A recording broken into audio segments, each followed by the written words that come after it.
Hey everybody, welcome back to the Fin Factor. I'm Paul. And I'm Aaron. This is episode number 230. And Aaron, we just came back from a week of Sharks hockey where the Sharks went 1 win, 2 losses. Kind of what we maybe expected here. Well, actually, I'm not really sure. Is that what you said in the past episode, that we thought maybe that's how this would go? I gotta remember. I need to go back and actually look at last week's episode. I don't remember, but I'm pretty sure I said 1, maybe 2 wins. And they came close to getting 2 wins. I feel like I said 2 points, and no matter which way, and we kind of agreed on that. Yeah, so that's exactly what happens this one. But you're absolutely right. They could have gotten all 3 games, quite frankly. 2 of the games that they lost, both of them were blown leads in the third period. They had a 1-goal lead in both of those games before succumbing to the other team's offensive pressure, or perhaps the referees. We'll talk about that later on.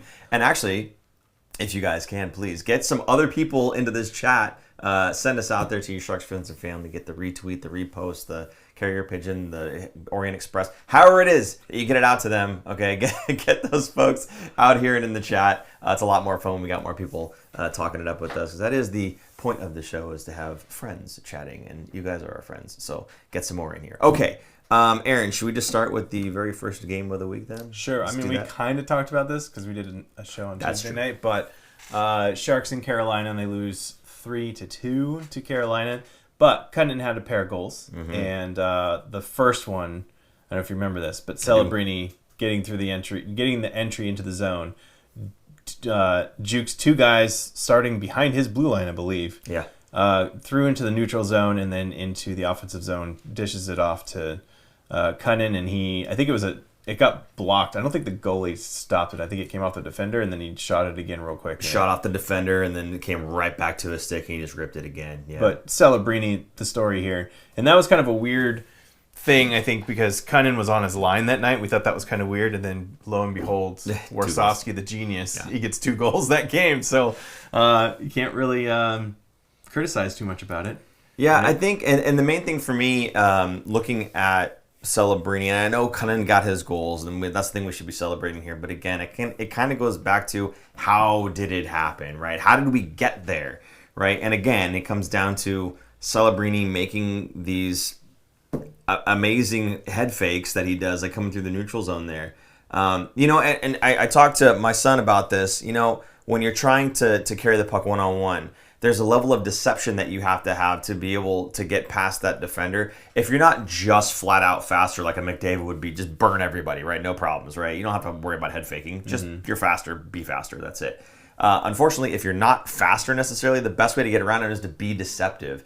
And a lot of kids, they try to do this like really quick, like, they feel like if I just go as fast as I can and then do my move, then I'll fool them. And it's like, really, the key isn't how fast you could do it. It's how much you can make them bite. Yeah. How much you make them believe it. And if you believe it yourself, going that direction, like if I were to continue, I could continue going this way, right?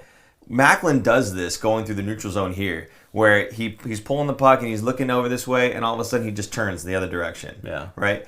The fake itself isn't the cutback. The fake itself is I'm going to go this way. And he's just kind of like chilling. And honestly, if you watch him, he just kind of goes like this, and then he cuts. Yeah. Right? And then he does the exact same move a second time. He's just kind of, okay, I'm going to go over here, and then, and cuts back again. He's kind of waiting to see in his peripheral vision the defender and what they're going to do and which direction they go in, and then he adjusts and reacts to it. But the point is, it's not like he's coming straight at him and then doing like this little like quick shimmy and then going the other direction. He's just biting them or making them bite on just going one direction, and then all of a sudden he cuts the other way, right? Yeah. And it's getting those guys to think, oh, he's going that way, and that's all it is. And he's just been a master at doing that pretty much all season long, and we see it in this instance 2 times in a row, the exact same move. And you would think that if it happened a second and a half ago that they would have caught on, but no, he just walks right past them both. Yeah. So he's, again, I just can't say enough about this guy. He's absolutely amazing at 200 feet, offensively, defensively, with the puck, without the puck. It doesn't matter. He's just such a fantastic player, and it's ridiculous, and I'm so happy we have him. I was expecting some kind of like cliff in a way, or drop off at some point this season. Granted, he missed the first month, so he's probably not as tired or banged up as if he was playing from the very beginning, but I have seen zero drop off every night. He's bringing it. Every night is his best game, and he's always trying to get better. So it's quite amazing to watch. If you still have not watched this kid play, tune into a Sharks game and just watch number 71, because every time he has the puck, or he doesn't even not have the puck, he's doing something on the ice. And it's incredible to see, because there is zero drop off from this guy. So every night he's bringing it, and it's something the Sharks have never really had, I feel like, or at least haven't in a very long time, if they ever Not did. like this. Yeah, it's never. We have had some very good players play for this this franchise. Joe Thornton obviously being one of them. Patrick Marleau in his own right. Guys like Owen Nolan. Like a lot of these big Sharks legends, right? I don't think there's been a complete player like this. And again, this is his rookie season. He hasn't even gotten past the 30-game mark yet. Yeah. He's 18 years old. We've not seen a player like this before. And you know what's hilarious is I'm starting to see some articles and some YouTube videos and things popping up. Yes. Do you know what I'm about to say? No, go ahead. I'm starting to see things popping up that say Bedard, Celebrini, right? Not just comparing the two, but there was one, I think it was said the something truth about Bedard and why Celebrini is going to end up being better. And how funny is that? Because the whole thing has been Bedard's a generational talent. Celebrini's very good. He's not quite there. He's not quite on the same level as Bedard, right? That's the whole thing. But honestly, this to me, this is what this reminds me of. Ovechkin and Crosby, right? The whole thing with Ovechkin and Crosby is the whole who's better and all that. I would rather have Crosby because of the whole 200-foot game that he had in his prime and what he was able to do, not just scoring goals. Now, I know Ovechkin's your favorite player, and he is a fantastic talent, and he scores goals like nobody else. He's probably going to break Gretzky's record. Awesome. I would still rather have the full, complete game that Crosby can bring. And if Bedard is that player that is awesome offensively, even if he's not the goal scorer that Ovechkin is, right? If he's awesome offensively, but he's not really handling his business on the defensive side, he's going to be that player that I look at and go, I would rather have Celebrini because of everything that he brings holistically to the game. And it's just hilarious that I'm starting to see a lot of that, though, where a lot of they're comparing the two. And then when they were first comparing the two, it was like, well, it's not fair. That's Bedard and blah, blah, blah. You can't compare the two. It's not fair. Now it's like, it's more than fair. He's actually might even be a better player. Yes. Completely a better player. Definitely a more well-rounded player than Bedard is, because when Bedard's goal scoring dries up, I mean, same with Ovechkin, you're going to go through cold spells, right? Yeah. And you're not doing much else. I mean, not to say he's not a good player, but compared to what Celebrini is doing all over the ice, there's no comparison. Connor Bedard right now has 7 goals and 19 assists, so 26 points. Celebrini has 10 goals, 10 assists. He's outscoring the elite goal scorer in Bedard. So, going to the beginning of the season, I knew Celebrini was going to be good. I didn't realize how good. Yeah. And a lot of it for me was the off-the-puck stuff. I thought as a rookie, as an 18-year-old rookie coming in, it's very difficult, especially as a center and even getting faceoffs. And you know where his faceoff percentage is What's right that now? 50%. 50% as an 18-year-old. Yeah.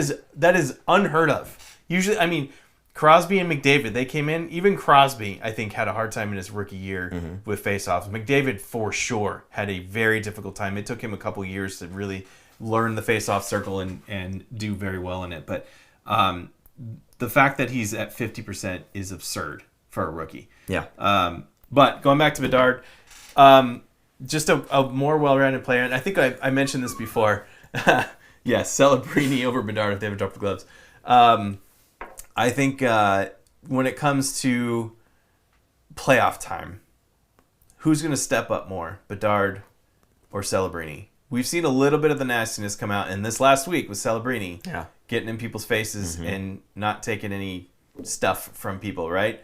I haven't watched too much Bedard, so I don't know if he's the same way. But right now, Celebrini makes the Sharks and everyone around him better.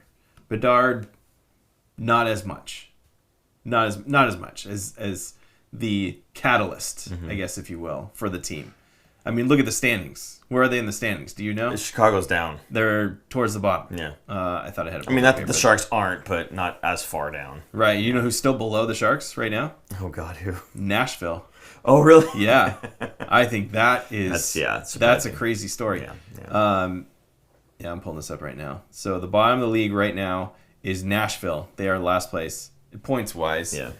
Then Chicago, then Montreal, then Buffalo, then Anaheim, then the Sharks. So the Sharks are a little bit better, points percentage-wise, not as much, but still just the bootstraps are being pulled up, and we're seeing them get out of the mud right now of the basement dweller. It's great. It's good to see.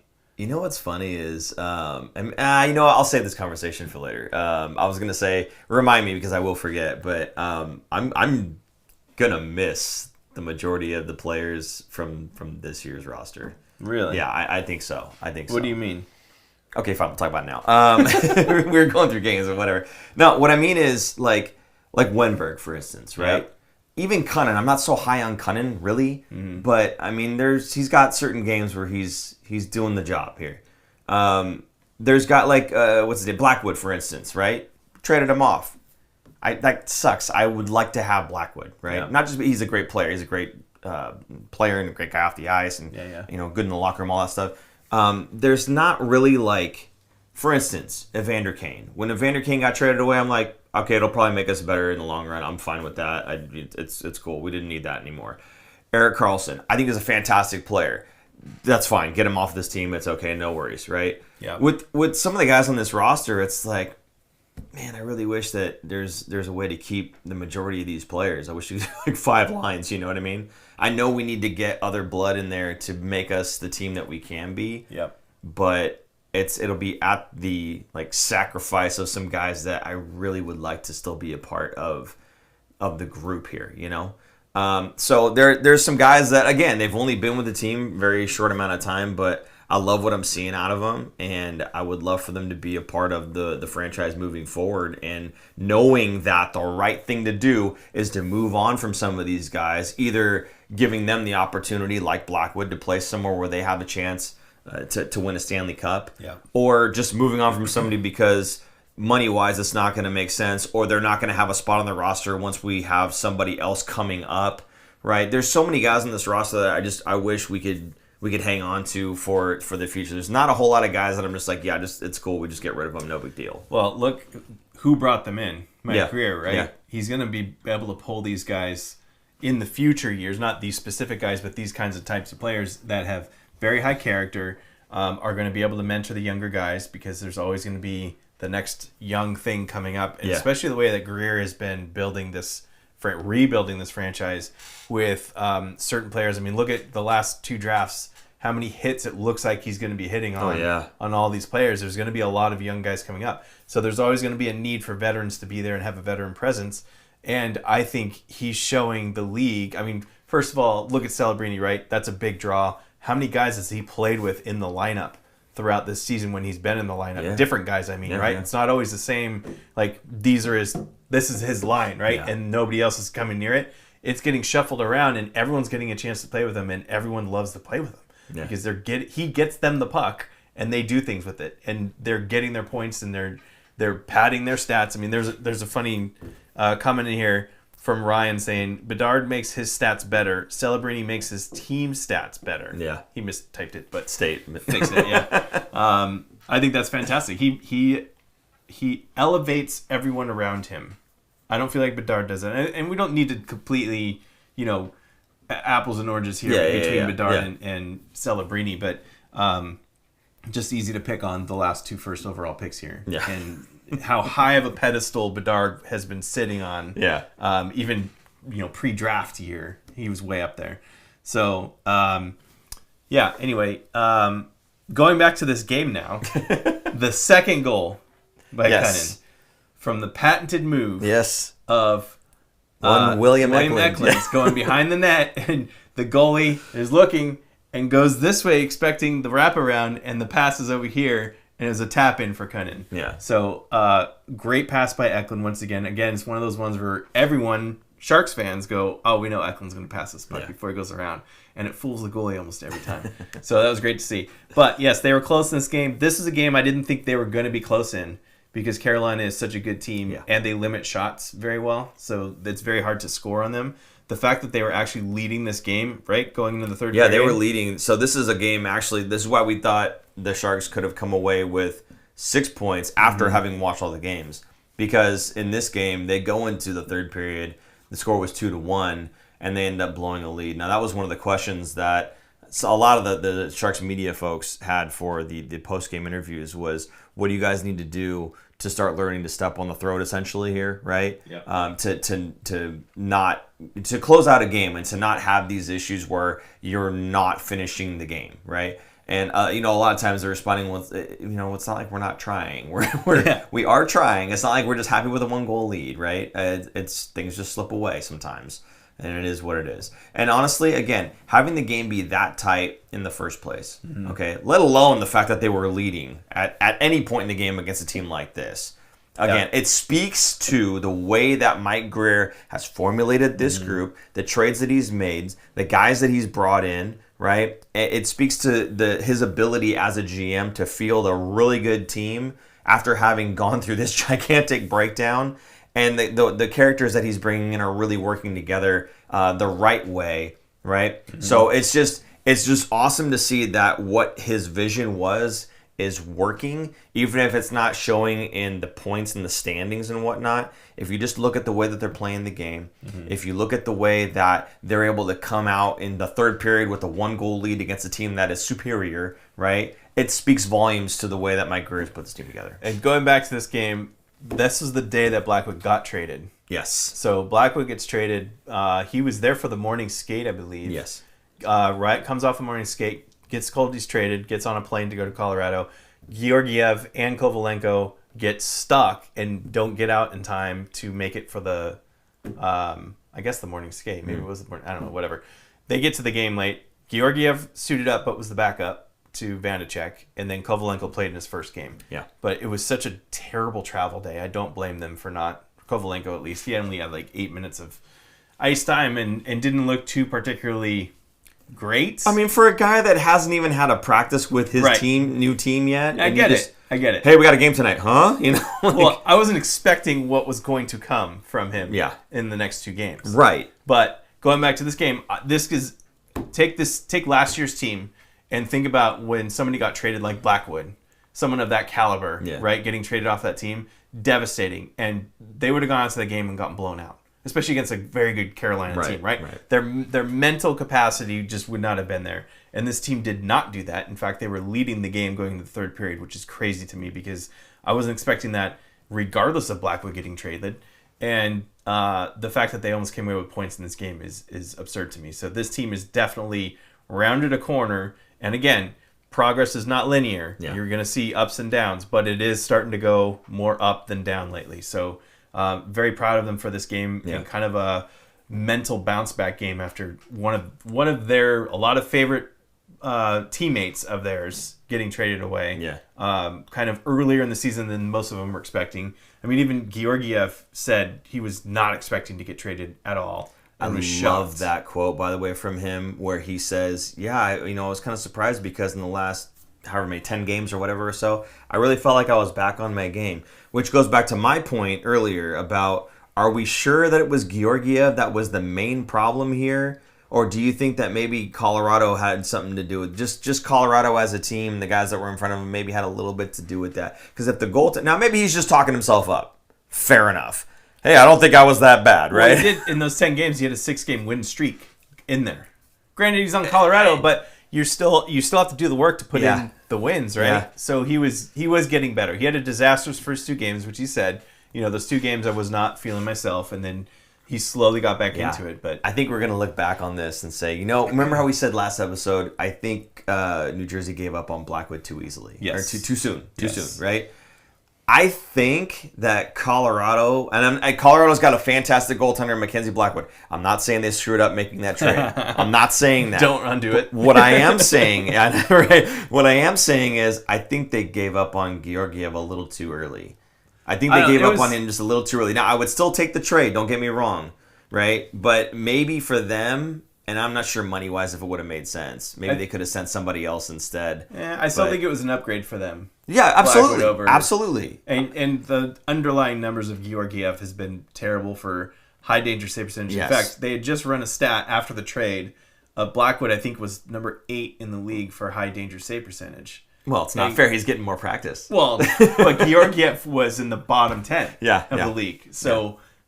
As a Colorado fans, I'm sure that was a big swap, and that's a big deal, and they're going to be very excited about it. I'm not at all saying that Georgiev is the better goaltender between the two. That's not what I'm saying. What I'm saying is I think Georgiev was, again, like I said the previous episode, I think he was just in his own head. Yes, mental. He played not so great. It got on in the pressure and everything else, and he just needed to take a breather and reset. And honestly, I think that's what's going to happen. I think that he's going to come back and start playing good again for San Jose, and they're going to end up flipping him again. I still have faith that both he and Vanacek will put it together and start playing better hockey, and hopefully both get moved, or at least one get moved to another team, to a contending team, to be a backup somewhere as basically an insurance policy for a starter, or a younger starter that maybe they haven't even made playoffs yet, and this is their first time in the playoffs, and they don't want to go in with a very young goalie going in. There's a couple of those teams, so hopefully something like that could work out. That would be fantastic. I want to go one more time with how we got Mackenzie Blackwood. Okay. A 6th round pick. Yes. Okay. A 6th round pick was turned into a 2nd round pick. Georgiev, which could turn into something else. Could turn into more. Yeah. And Kovalenko. And the 4th and the 5th, the 2 5ths, the one that can be turned to 4th. Those ones kind of cancel each other out. Yeah. But he turned a 6th into a 2nd, a goaltender, and a prospect who's crushing it. We'll jump to the next game right now. Right. Kovalenko gets 3 assists in this game. There were 4 goals scored for the Sharks. Yeah. And he got 3 assists. So he was in on almost every goal. And the best one was the last one. Yes. It wasn't, he had 2, I think it were 2 secondary assists, but the last one was a primary assist. Yeah. That was a beaut, which I don't need to spoil it. But what I wrote in here in my notes is this kid has been an amazing pickup.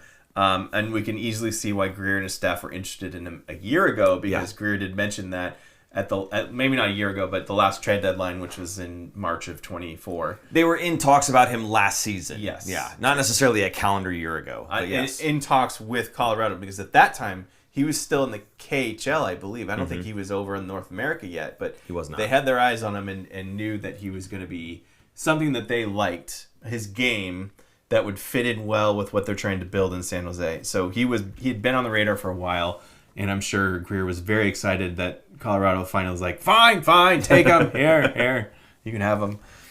Didn't you have some, it was like Dauber Hockey or something that was talking about Kovalenko? Yes. I don't know if you wanted to, we don't have a graphic for that, I know, but like if there was anything there that you wanted to call out specifically. Because he's a new player to a lot of Sharks fans, obviously, because he just joined the team not even a week ago. Right. So if you've got something that maybe...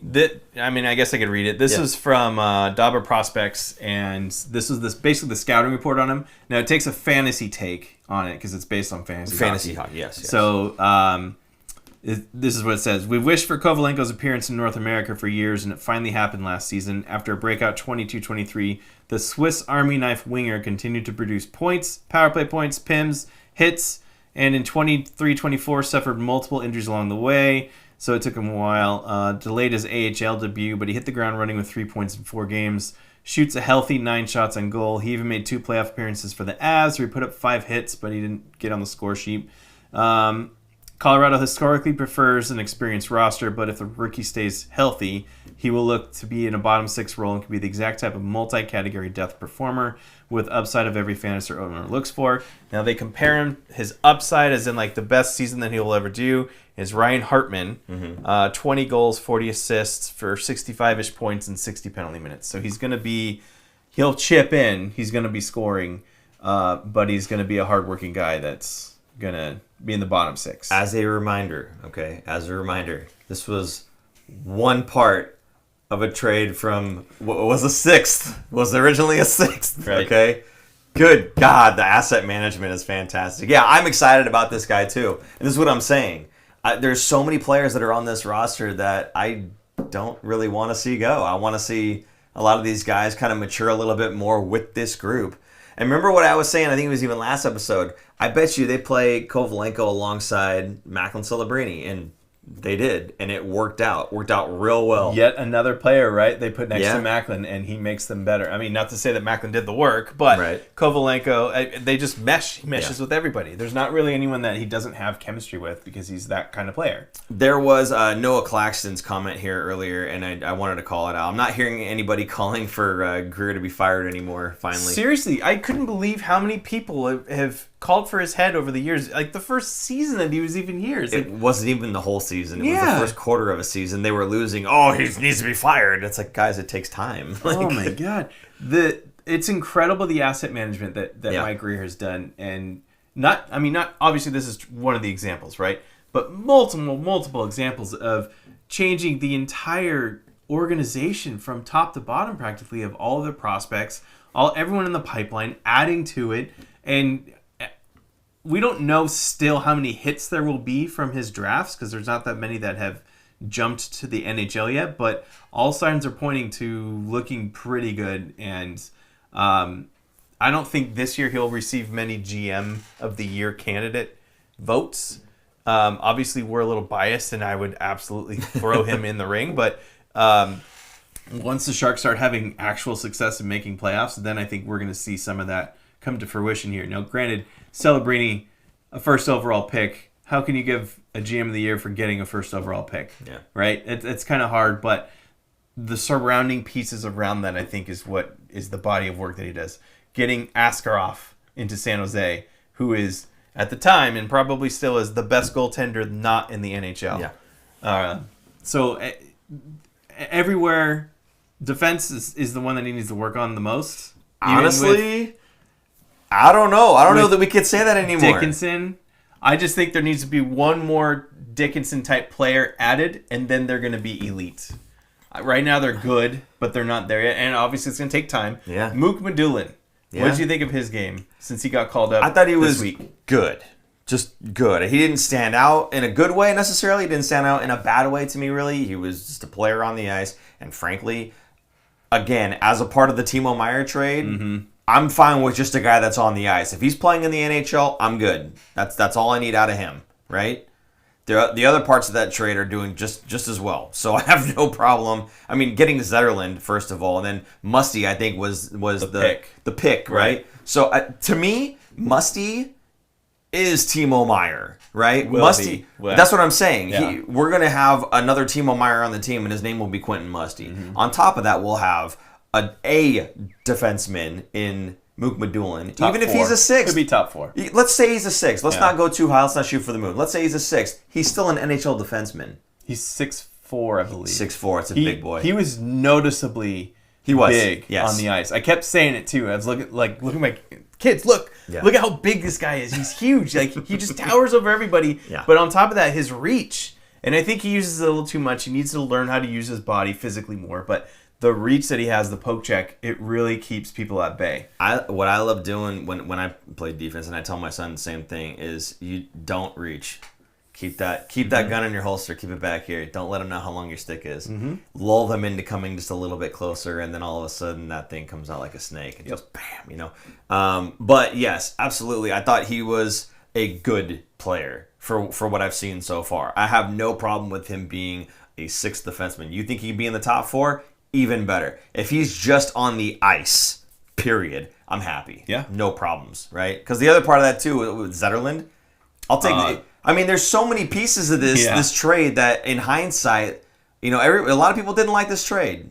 In hindsight, this is a fantastic trade. Yes, for the Sharks. I'm still convinced that he's playing chess while many other GMs are playing checkers because it's not just him. Yeah, it's not Greer, the puppet master, doing all these strings. He surrounds himself with a crew of people to talk to and to make decisions and to help make decisions. Sure, ultimately the decision is his to make, but he has a crew of people looking at all the prospects of every team, such as Kovalenko, right? And they were on their radar already. And other guys that came over from other organizations like Henry Thrun, because they had, was it Tard Marchand that came over as a player development? He used to be in Anaheim, and he's like, hey, this is a guy that we could target because I know he's upset that he's kind of passed on the depth chart and he wants to get into the NHL. That's just another example. So he surrounds himself with good people, surrounds himself with not yes people. I'm sure they're telling him no. What's that? No, saying the Mike Greer factor. Hey man, we're pumping him up. It's he deserves it. I'm very proud of what he has done,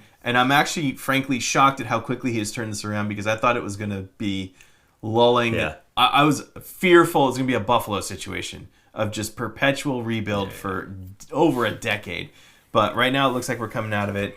Again, I don't think we're a playoff team yet. Yeah. But I'm still hopeful for next season. What's that? 60 minutes on why Greer should be president. Fantastic.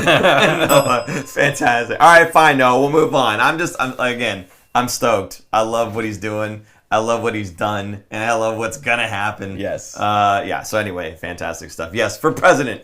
Imagine a Smith-Higgins musty line. Oh, God, that would be nasty. Yes. When Smith is good. Oh, jeez. Just Come saying. on, man. Hey, knock it off. Okay.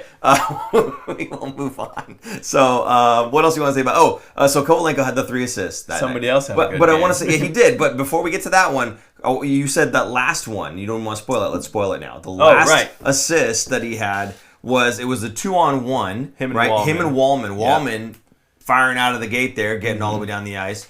This was the one time that I saw Kovalenko skate and went...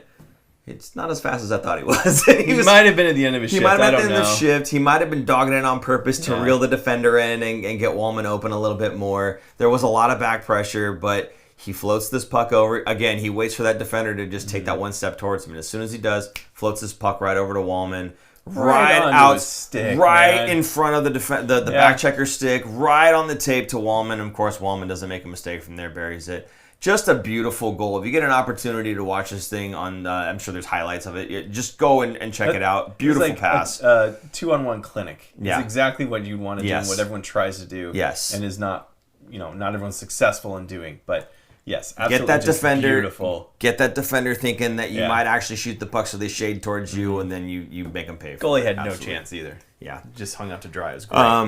Macklin Celebrini also a 3-point night tonight. Or that night, I should say. Yes. Not 3 assists, though. No. 2 goals and an assist. Yeah. Yeah. Leading the team once again. This kid, I keep saying it, and everyone's probably like, duh, future captain material here. This guy is going to be leading this team for the next decade.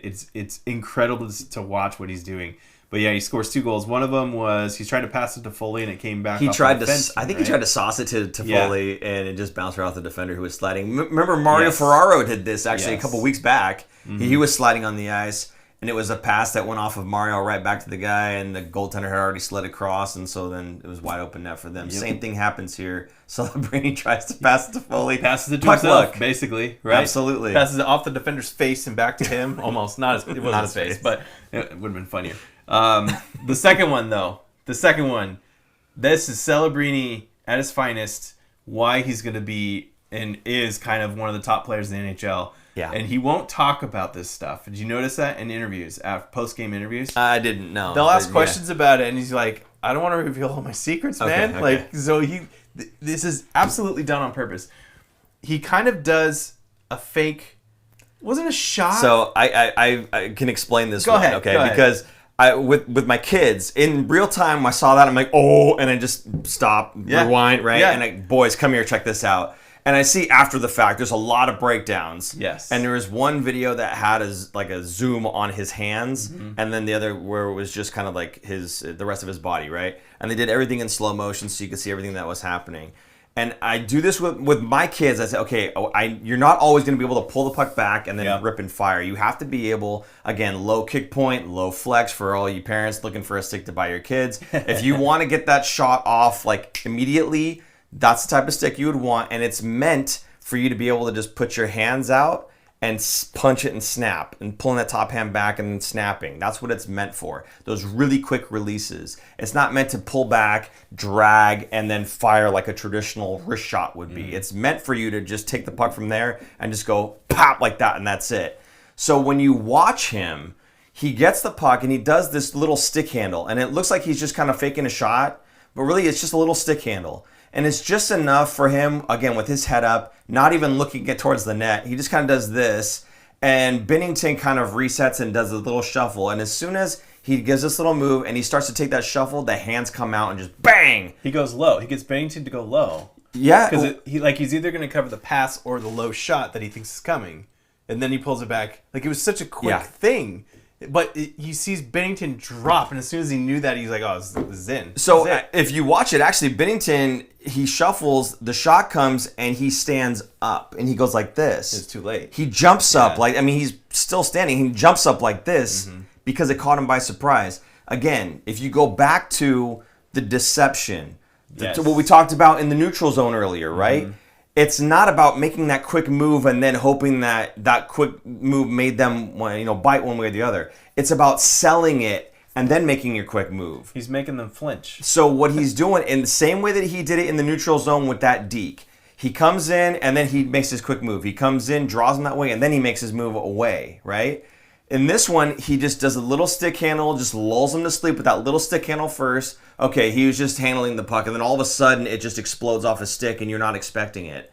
So it was just that one little move, just that one little stick handle, and then the hands come out. If you watch it again, watch how fast he goes from that little stick handle to not pulling the puck back and ripping it, but to just going pop, putting the hands out. Watch how quickly his hands come out, and the puck just snaps right off of that. Couple comments. One from Zephyr. Hockey Psychology's Celebrini breakdown is a great watch. Oh. And then a guy and his dog said, watch the NHL video he did on his stick. I don't know if you saw that. Did you see that video? I think I reposted it. NHL did a video of Celebrini talking about his stick. Okay. And he was talking about the curve. The P86, I think is what. Yeah, I think he said it was a P86. It's his own curve. He laughed. He was like, nobody can get this. Nobody can get it. It's his curve, yeah. Because the smaller part next to the, I'm talking so terms. So the blade is flatter, yes. Right? There's less of a curve. There's not so much of a curve on the blade. The curve is more so in the toe, right? And that's what he's saying. And he says normally it's be squared off, but it's more rounded on the toe instead for his style. Rounded toes and squared toes is nothing new, which is for the style that he likes. Normally it wouldn't be like that, but they have it rounded off for him. How amazing is that, by the way? How amazing is that he's 18 years old and he's like, no, this is the stick blade that I like. I like it like this. And then they have to make it special for him. And he's 18. You know what I mean? That's goofy. Those kids, though, the ones in the top 10 getting drafted, and they're going to be in the top 10, they're getting signed to deals already. Sure. And getting stuff because and their hopes, the sponsors' hope, is that, like Celebrini, it's going to take off, right? Yeah. And then all the kids are going to want Celebrini's stick because he's going to be one of the top goal scorers, one of the best players, and that's what they're hoping for. So, yeah, absolutely. It makes sense. Just so everybody gets it, right? The P92 in Bauer and the P29, I think, in CCM, that's the blade pattern. That's the Crosby blade pattern, right? That is like, if you haven't ever played hockey before, that is your default go-to blade pattern. Everybody would use this, right? That's the one. Then there's a couple other different types of blade patterns that they have different like curves and different how if it's open faced or if it's not, if it's more of a toe curve or versus a heel curve. Lots of different things that can go on with a blade. But there's certain blade patterns. There's probably like 5-6 main ones that people would use. The one that he's using is not any one of those. Yeah. So it's customized for him. I would not be surprised at all if in a couple of years you start seeing the P86 or whatever it is, it's his blade pattern, right? I'm sure after this season, it should be the P71. Next summer, I bet they'll be ready to go and being selling as a Celebrini stick. Why not? Only from Fanatics. Only from Fanatics. Oh, God. Dear God. I'm not even like a big jersey person, and I know how terrible Fanatics is. I'm not going to go down that rabbit hole. Anyway, okay, so yes, again, the little stick handle with the snap, fantastic. If you haven't had a chance to watch it, check it out. What was it? The other one was something Hockey Psychology. Is that a YouTube channel or something? Hockey Psychology Celebrini Breakdowns. I'm guessing that's a YouTube channel. Sure, go check them out. Again, we're a YouTube channel. We don't care. If it's good for you guys, it's good for us. Yeah, Zephyr, you can tell us a little more information in the chat, but don't link it because I don't think the links will work in the chat. They won't work in the chat. Write it out. Yeah. Okay. Where are we going with it? So, next game. Well, no, still in St. Louis. This is one of the few games that the Sharks have outshot the opponent. So they outshot them 31-20. They were able to hold on to win in regulation. Only their 7th regulation win this season. To me, regulation win is more of a tell of how good of a team is because they're able to hold on to a lead and go, finish the whole game and not go to overtime and win it in overtime or win it in a shootout or whatever. So this is also Georgiev's debut as a Sharks player, and he gets a win. That's pretty amazing. Maybe because he's not as bad as Colorado thought he was. Less pressure. I mean, St. Louis, I think St. Louis is still a slightly better team than the Sharks. But I do think it's getting closer because the Sharks won this game. You know what I can't wait for? I cannot wait for the breakdown of pre-trade, him with Colorado, and post-trade, him with San Jose, and looking at the difference between... No. It's not going to happen tonight. I'm not saying that. I'm saying he's got to get more games, obviously. Right? He got the win, but his save percentage was atrocious. Fair enough. That's one game, right? This is one game. I would love to see the breakdown. And how many games did he play with Colorado? Do we know? Yeah, 17 games started in Colorado. When he gets to his 17th game for San Jose... That's the main thing I want to see. I want to see the difference between him and Colorado and him and San Jose and see if he just had a bad start in Colorado and he figured himself out in San Jose or if he's just that bad. Right now he's on par because he was 874 save percentage in Colorado. Oh, God. He got an 850 in this game. 338 goals against average in Colorado, which is pretty high. Mm-hmm. And he's at 3 here. So, one game. He got a win. One game. He got the win. Yeah, he's also 100% win percentage in San Jose. Yes. It's one game. Let's give him some time. Can't beat that. Going back to Zephyr real quick. Yes, YouTube channel. Weekly breakdown of the entire league and player breakdowns. Does a good job breaking the game down into X's and O's. Also a fellow Sharks fan. So that's cool. Nice. Okay. But it looks like he does the whole NHL, not just Shark stuff. But easy to do as a Sharks fan to do Celebrini. Did he say Hockey Psychology or Professor Hockey? Hockey Psychology. Yeah, Hockey Psychology. Okay. Yeah. All right. Yeah, no, the other guy, Professor Hockey, is also a Sharks fan. He's actually a really good look, too. No one beats Fin Factor. Oh, thank you, guys. Thanks so much, Zephyr. Exclusive analytics. Yeah, so definitely check out Hockey Psychology, as they're saying. And then Professor Hockey is another guy. I've seen him a couple of times. He's really good stuff, too. Yep. He actually kind of looks like Logan Couture, like his younger brother or something, too. If he just... What if it is? It might be. It could be. I have no idea. Anyway. Okay, so anything else you want to say? I know they were outshot. It was close. No, that was it. Good to go. Okay. Another regulation win. Fantastic. 2 points on the road. That's 2 points. Good for the Sharks. What could have been at least 3 points in the week so far. Could have been, if not for the blown lead in the first game. Okay, yes. And then we go in back home. We're playing against Utah. And this is another game that the Sharks were ahead by a goal into the third, and it just falls apart. Did you notice I feel like every time when they played Arizona, when they were in Arizona, it was a boring game. No life to it. No hatred, no nothing, just boring hockey. I mean, I feel like it's the same with Seattle, kind of. Okay. Like, it's just kind of like, it was a game in the season. All right. No emotions. It was just there. I feel like this game, they hated each other. They did not like each other. I don't know what happened. I don't know what changed. Because it's kind of this. I mean, it's the same personnel practically from last year in Arizona. But somebody help me out with the guy's name. Stem something. The one that was pestering Macklin pretty much all night. He was the guy that caused the injury in preseason on Macklin, right? Okay, so there's the history with those two. Yeah, but just in general, there was more scrums, more in-your-face stuff, pushing back. Yeah, I don't feel like you get a lot of that with. You never got that with Arizona. The Coyotes, when they were the Coyotes. Yeah. Now they're a bland Utah Hockey Club team, and they all of a sudden have a personality. I don't get it. I don't know what changed. Maybe it's because they finally have amenities that are not college collegiate level like they had in Arizona. I just love dumping on them. It's just too easy. Sorry. The Utah Hockey Club. It's amazing. It's amazing that they settled on, let's just have it be Hockey Club, and then we'll change our name later. They're dragging it out for a year because they wanted to sell more jerseys. So they're selling the Utah Hockey Club jerseys. Then they're going to sell more jerseys, the Yeti, whenever they announce it. I mean, it's smart. It's a marketing move. Sure. You know? Okay. You don't think so? Whatever. They're going to sell... Everybody wants the inaugural jersey, okay? Everybody wants the Utah Hockey Club inaugural jersey, right? Yeah. And then they'll change it to the Yeti later on, fine. And everyone's going to want what the current jersey is for the current team. But they're going to be able to say, look, I was a member of the Utah Hockey Club fan base when they were just the Utah Hockey Club, right? Cool. Kevin Stenlin. Thank you, Nick. Always count on Nick. Yes. For giving us all these little bits of information here. Thank you, Nick. Appreciate you, buddy. So yes, Stenlund definitely was the guy that was trying to get underneath Macklin's skin pretty much all night. So I noticed this game, they were going after Macklin. Yes. They were the one team that I feel like did their scouting report and scouting work on him and to figure out what to do to get him off of his game, because it felt like Utah it felt more like a playoff game. It felt like they were really caring and wanting to beat the Sharks, which is just weird. Yeah. I don't know.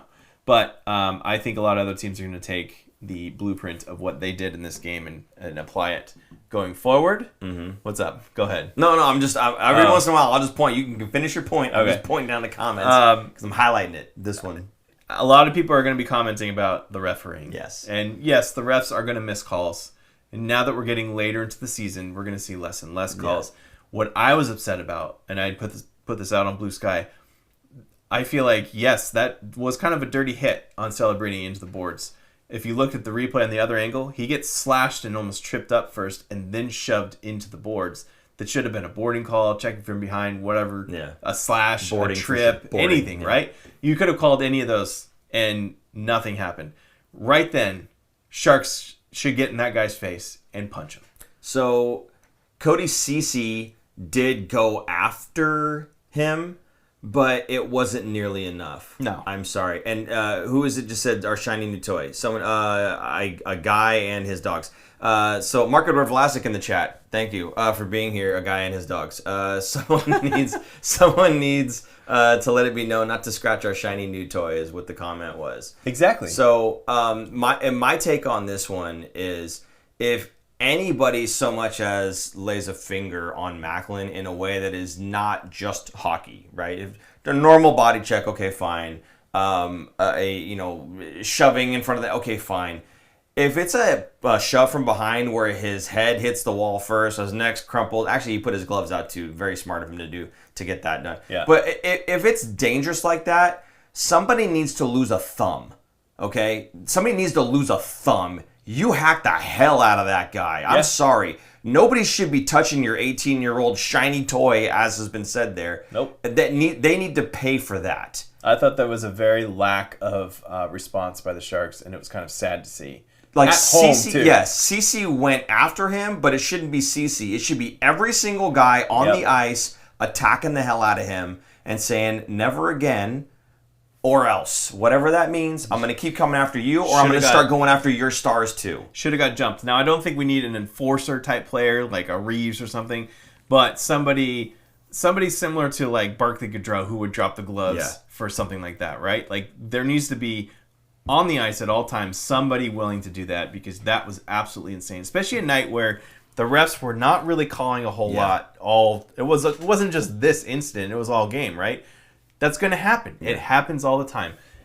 You need to take matters in your own hands. They can't be the only police out there. So I think I'm hoping Warsofsky put that into their minds in the locker room after the game, saying this can't happen again. Now, having said that, I will say I was extremely impressed with the 18-year-old's ability to stand up for himself. After that whole thing went down, sometime later in the game, he skates up, and I cannot remember who it was that he was just... It wasn't Stenlund or whoever his name is. It wasn't him. It was somebody else. skated up next to the guy, and their puck was nowhere to be found, and he just gives him a little, like, boom, elbow, shoulder, whatever. And the guy just kind of went, hacked him on the leg a little bit, just like, okay, I see you, I know you're there, you know. But it was just like, he didn't back down. He wasn't afraid of anybody. He was willing to just bump somebody, you know, outside of the whole play going on. There was a bit of a scrum, and I can't remember who it was. It was probably Clayton Keller or somebody like that. Had him like going with like the headlock thing going on, and he took him down. Actually, Macklin took that guy down. And again, it was just like kind of a wrestling type of thing. He doesn't mind getting physical outside of how you would normally just play hockey and be physical. He doesn't mind the extracurricular stuff. And when somebody, I think it was Granlund, was getting kind of punched on or whatever it was, again, he said, you know, I'm not going to hang him out there to dry. In the post-game interview, I'm not going to hang him out there to dry. I'm going to go stand up for my teammate because that's what you do, you know? Yeah. So I just, again, I can appreciate that he doesn't mind doing that for the superstar player that he's going to be and the absolute star that he already is. For him to already say, you know what, I'm going to stick up for my guys. And he's willing to handle his own business as well. I mean, again, how much more do you want from this guy? Yet another example of captain material. Yes. Right? This is what you want to see. Now, granted, that was Celebrini that got hit. I would have said the same thing to anybody on the Sharks team getting hit like that. If that was Eklund going into the boards like that. If that was Zetterlund going into the boards like that. If it was anybody else. What? Nico Sturm. Maybe. Don't go too far. Don't go too far. Maybe Vlasic. Not Sturm, though. Wow. I'm kidding. My point is, anybody getting hacked like that and shoved into the boards in a dangerous play and the refs don't do anything, take matters into your own hands. You stick up for your teammate and you make sure that everyone around the league knows that you can't do that. Yeah. Not just this game, not just this team. Yeah. Everybody knows that you're going to be sticking up for your teammate. That's the response I want to see. Hopefully it doesn't happen again, but if it does, that's what I want to see happen.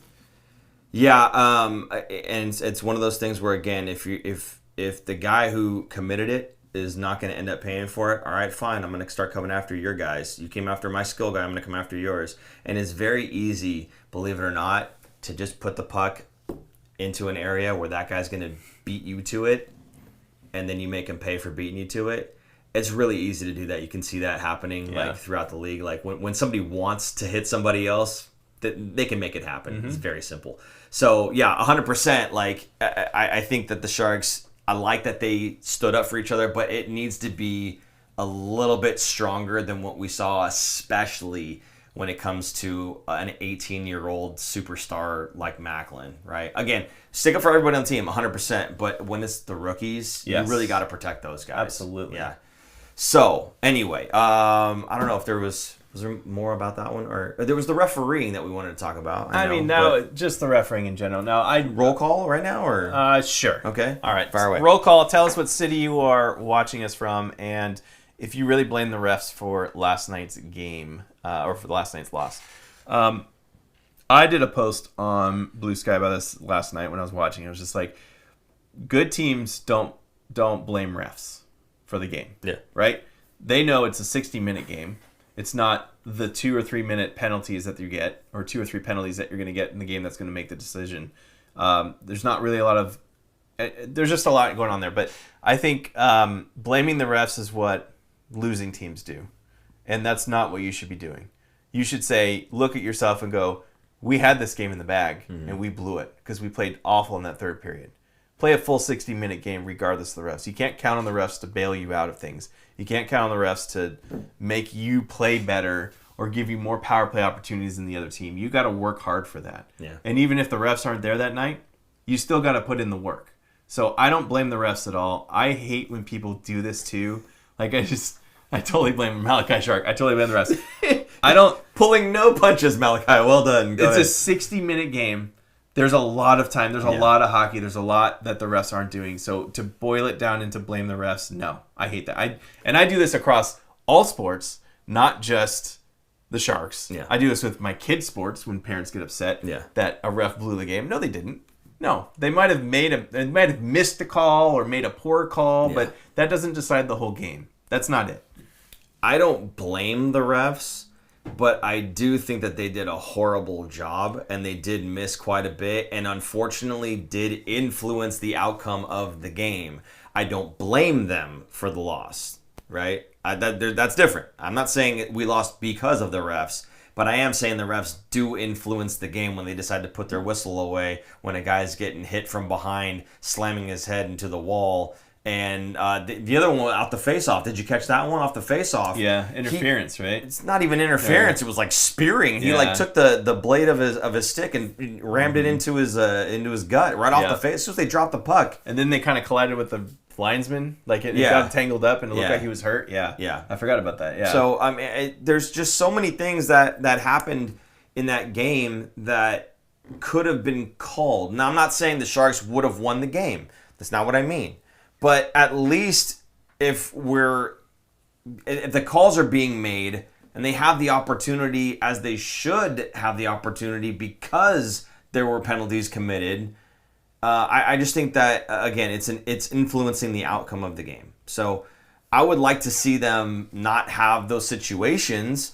And if it meant that if the refs are putting their whistles away, right, they don't want to call anything, okay, and there's lots of stuff happen, then you need to go over the top and punish the other team. Absolutely. Tell the refs this is because of you, right? If you're not going to, you need to get control of this game. Mm-hmm. So either you'd start making these calls, or it's just going to be bedlam, right? And that's what needs to happen. So I don't know. I don't think that is they lost because of the refs.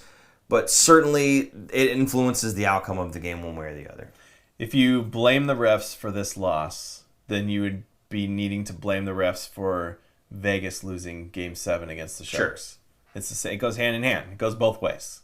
So I don't, because for one, Vegas learned how to kill a penalty for 5 minutes, not let in 4 goals. Yeah. Right? Yeah. That's a bigger blame than the refs maybe missing a 5-minute call or not missing, because I think it was a penalty, but miscategorizing. Yeah, it should have been a minor instead of a major, right? That's not on the refs. That stuff like that happens. Learn how to kill a penalty. Same with the Sharks. They're not going to make that call. Learn to deal with it and make the best of it and overcome it. It's adversity. You got to figure it out. When it's rough like that, you need to figure out who you are as a person and a player and figure out how to beat it. So how do you feel about Marco Drvlasik in the chat here saying they need a guy that can drop the gloves? It's a different game. No. It's not. He didn't say enforcer. Okay. Like he just said Ryan Clough, for instance. Right. They need a guy who can drop the gloves. Do they have a guy right now that you would say that's my fighter? If I will say hello to Helsinki, Morrison TV, morning from rainy Helsinki. Musty will be the enforcer when he enters the league. All the chirping he does already. I think he is like Ryan Clough. Yeah. He's going to be a skilled guy who will definitely drop the gloves and stick up for people. So again, another reason I'm very excited about Musty finally coming to the Sharks. But I don't know if he's ready yet. I don't think it'll be. I thought it was going to be next season. I was hoping even for this season. But after what I saw in the preseason from when he was playing, I don't think he's ready. Because again, going back to what I was talking about, Celebrini, the stuff that he does without the puck, he needs to work on. That's his problem right now. Musty. I'm talking about Musty. Yeah. Musty needs to work on the stuff off the puck, whereas Celebrini doesn't, right? Oh, it's not about Musty and Celebrini. No. No. My point is Celebrini didn't have to do that. I know. That's why he's amazing. Because usually young guys need a lot of work on that. 100%. But Musty needs a lot of work on it, and hopefully he gets that, ready for next season. I'm not hopeful. Yeah. Sadly. I don't want to bring it up again. I'm not going to bring it up again. Oh, jeez. Yeah, we're not talking about it. Okay, good. You guys anyway, know. this game, they were sloppy defensively. The third period was atrocious. That is why they lost the game. That's the storyline, not the referees. Yeah. No, I would agree with you. It's, again, I don't blame the refs, but I'm just not happy with the fact that missed calls do influence the game, right? It influences it. And I really would have liked to see how that game could have gone if the Sharks weren't getting beat up, penalized, and essentially not having those calls go their way at all. So it would have been nice. That's my whole point. But in spite of all of that, they still end up only losing this game by 1, right? Against a pretty good Utah team, a team that roughed them up. Okay, fine. A boring Utah team. Well, yeah, sure. But anyway, were there any other comments that you wanted to pull out? Many comments here. Okay. Malachi is saying Gretzky had an enforcer type that looked after him We need the same. I don't quite agree because it was a much different game in the 80s than it is now. Enforcers were playing on the top line so that nobody would touch Gretzky. You don't see... First of all, there's no enforcers anymore in this game. It's not like it used to be back then. They don't waste a roster spot anymore because even the fourth line guys know how to skate fast and shoot hard with the new sticks that they have compared to the wood ones that were around back in the heyday. Another Helsinki person, Mikey, also from Helsinki, representing a fellow Finn. I think Halttunen should be a Ryan Clough-like player as well. Also another guy I'm excited about. Halttunen? Yes, he's a big dude. Wow. And he just got suspended for doing something kind of dirty in a game. So he's got some nastiness to him. Yeah. Okay. And he's got size. He's a big dude.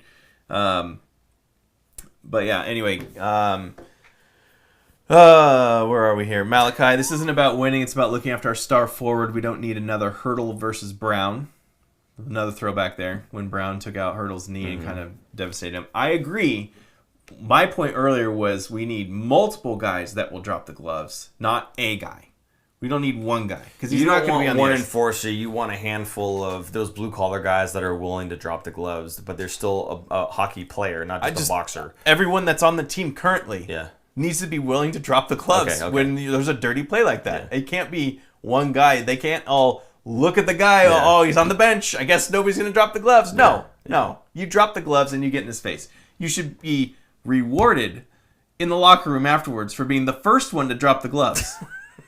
You get to wear the helmet, whatever they do after a win, right? And they share it around. Like, you get the tough guy award.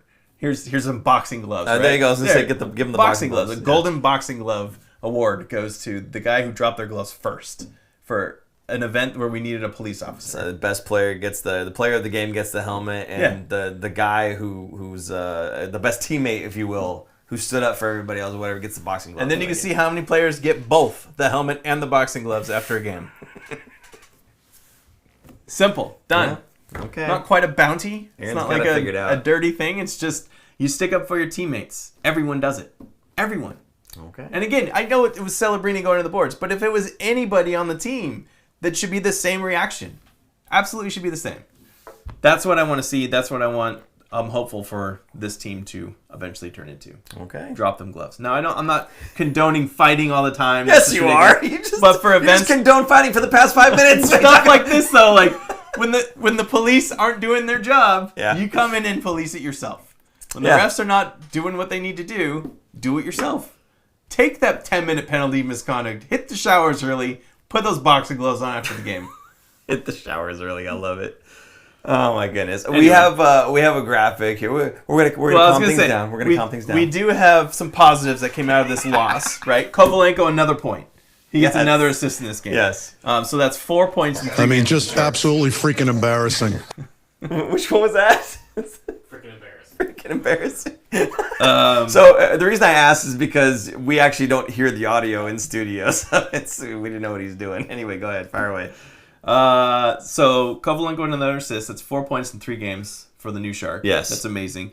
Now Macklin Celebrini, history books here, continually climbing in the history books. Okay. So we have this graphic from the NHL PR. This is from, I think it was from their Twitter account.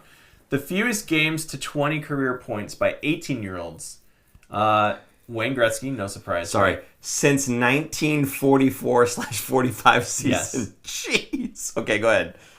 He is 10th on this list of guys. Did I count that right? 3, 6, 9, 10. He's number 10 on the list. Wayne Gretzky, Ron Francis, Steve Yzerman, Alexander Daigle. Wow, wow.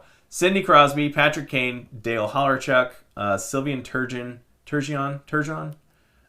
Ryan Nugent-Hopkins, and then Macklin Celebrini, followed by Dan Quinn. Took him 21 games to get to 20 career points. That's insane. That's 80 years of hockey. That's 80 years of hockey right there. Yeah. Since 1944. Yeah. In 80 years of hockey, he's number 10 on that list. Since World War II. That's nuts. Yeah. It's bananas. So he is climbing into the history books yet again. I saw a stat the other day for Bedard was on a list for most goals. Not he doesn't have the most, but on that list, similar, most goals by a teenager, so 18 and 19, because he had last year and this year. Mm-hmm. So I bet Celebrini's, obviously he's climbing up on that list, but that list was a little bit higher because it's 2 years worth of data. But we'll see that next season, I think. Yeah. Him still continuing the climb and getting into the history books. Also of note, in terms of history books and whatnot, right, as the game-winning goals, 18-year-old being in on consecutive game-winning goals. Again, this is quite the baseball stat here. Right. It ended in the win against, who was it before Utah? St. Louis. St. Louis, thank you. That streak ended in St. Louis because even though he had 3 points that night, the game winner had nothing to do with him. So that ended there. So that streak is done and over. You can only have his streak was 5. Crosby's was 6 in terms of being in on game-winning goals as an 18-year-old in a row. Still happen. However, he's 18 all the way through the end of the year. Yes. All the way through the end of the season. So he's got more shots at this. Yes. Do you think that we're going to see him possibly break that record? I can't say no. I honestly don't see him slowing down. Because again, it's not about consecutive wins. It's about consecutive game-winning goals. So as long as the Sharks do win, it could be a win, 4 losses, and then another win. But as long as he's in on the game-winning goal for those 2, that's the streak, right? So do you think he can make it to 6 or beyond with as Crosby did? I do. Yeah, I think he could still do it. I think we could see it this season. I think the way he drives this team would be asinine to not think so. And also, if we have so many of these close games, again, take a look at all the games that were this week, all 1-goal games, right? So if any of those games go into OT, are you telling me he's not your odds-on favorite to be in on a goal that wins the game? Yeah. So I don't know. I think the way that this team is built, they're good for keeping the scores close and tight. And if it goes to OT, Macklin's your man. I mean, we saw the team without Celebrini in the lineup for a month. Yeah. And it was a bad month. Yes, it was a month like last year, right? Just atrocious. 9 games, I think winless in 9. Yeah. Was that as high as they got? Then he jumps back in the lineup, and here we are. So, yeah, you take out those games that he wasn't in, and it's a different team. Very different team. They're very different in the standings as well. So, yes, I absolutely believe that this could happen still this season. We might see it. I mean, I think so. I think it will. So let us know what you guys think. But we're going to move on to Calder Watch. Since we're talking about Macklin anyway. Let's do it. Let's go ahead and we've got our footage, right? Yeah, here we go. Here we go.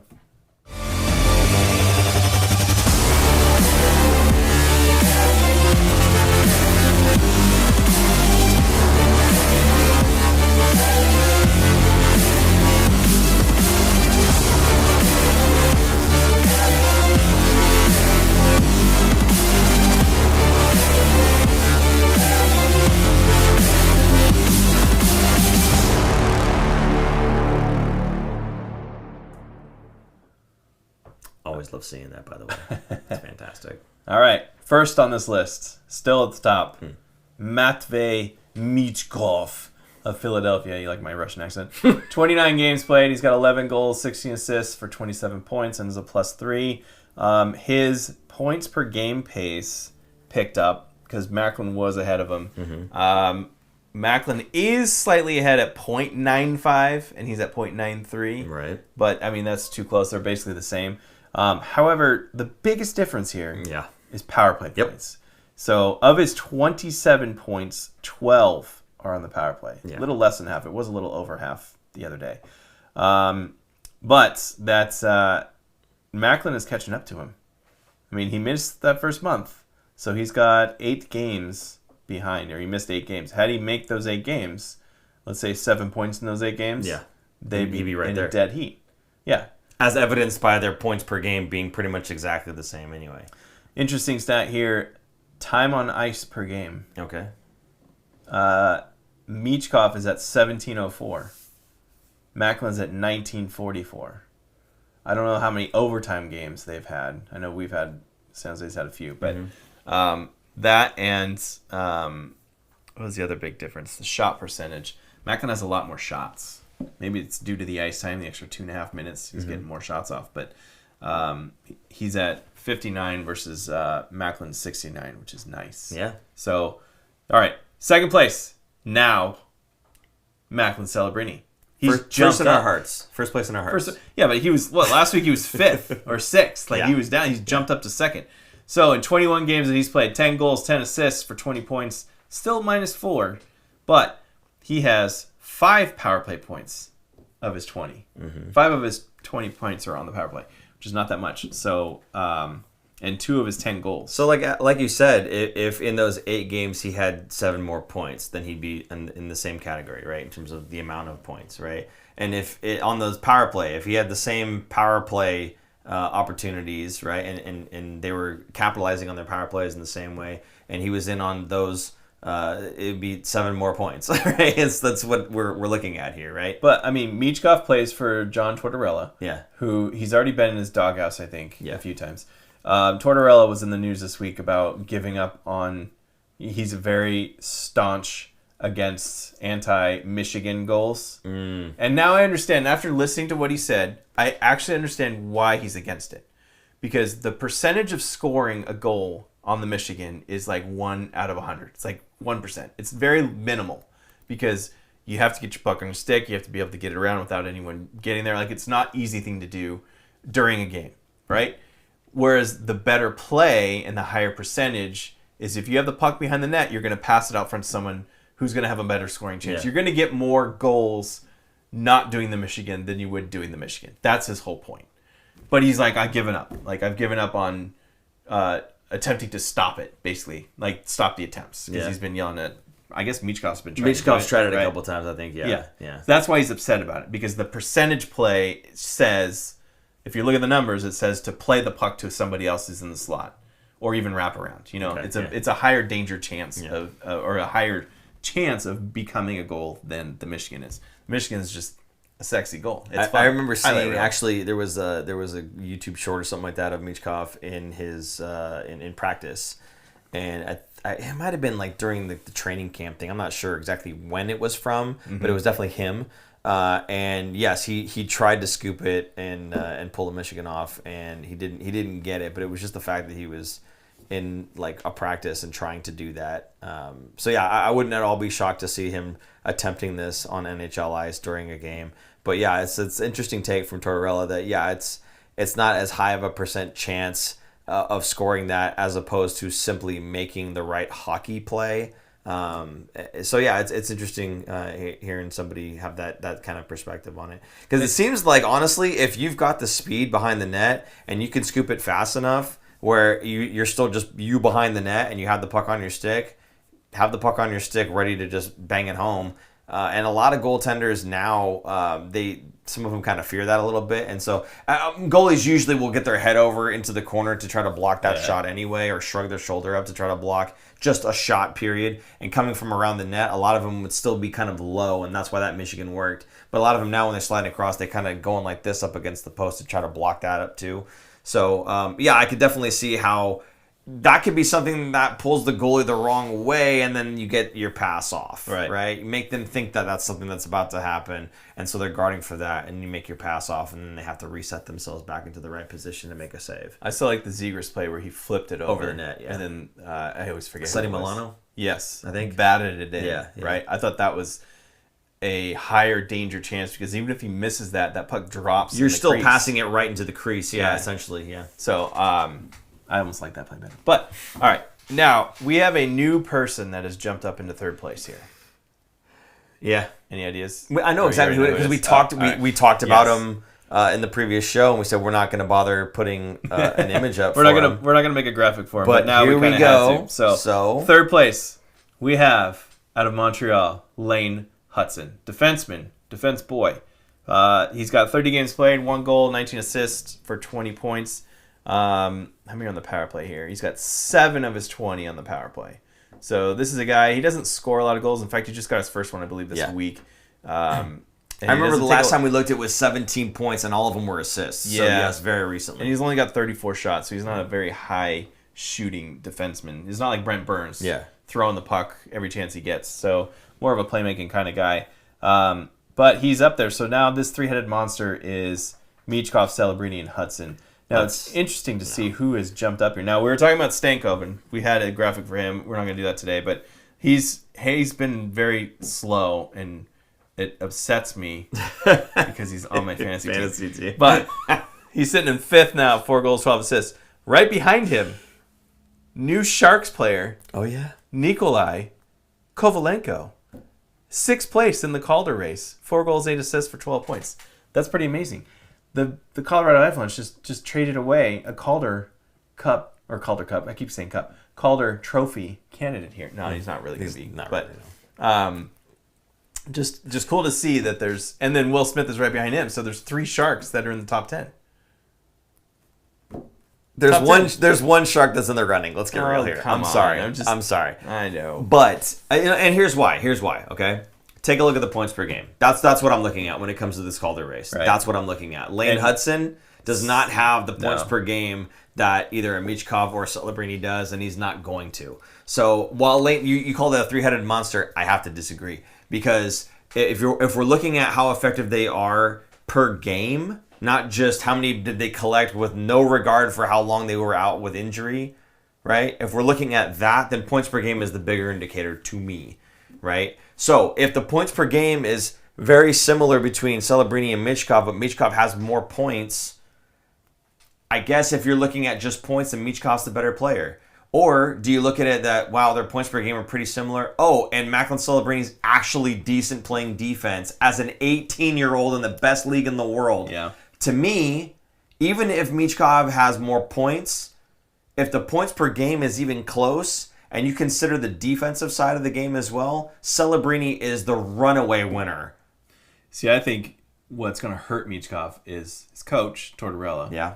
Benching him at times, not all the time, but at times, he's probably going to do something that he's not going to like. He will not be afraid to bench him, right? But I mean, Tortorella will be like, I don't care if you're the star player or you're not, you're going to get benched. That's one thing. The other is less power plays. Yeah. When the season is getting on later in the season, there will be less power plays because the refs tend to swallow their whistles towards the end because there's more playoff implications for teams winning games and stuff. So he's going to see less power play chances than he is right now. So I think Celebrini, the fact that he's playing the full 200-foot game, the fact that the coach trusts him in practically all situations, that he's winning faceoffs, at least 50-50 right now, he's only going to get better. You're going to see Celebrini eventually take over, and I think he's going to win this race, and it's exciting to watch. I'm only concerned that they'll just look at points. Kind of like with the Norris Trophy. It's supposed to go to the best defenseman in the league. It always ends up going to the best offensive defenseman. They need 2 trophies. They really do. They also need to add a Gretzky trophy. We've talked about this before. Yeah. Gretzky trophy for the most assists because they already have a Richard. Yeah, so for the most goals, why not have a Gretzky one? That's dumb. And then keep the Norris Trophy for the best defensive defenseman, I guess. Yeah. Overall defenseman. Make a Bobby Orr trophy for the most points. Yeah.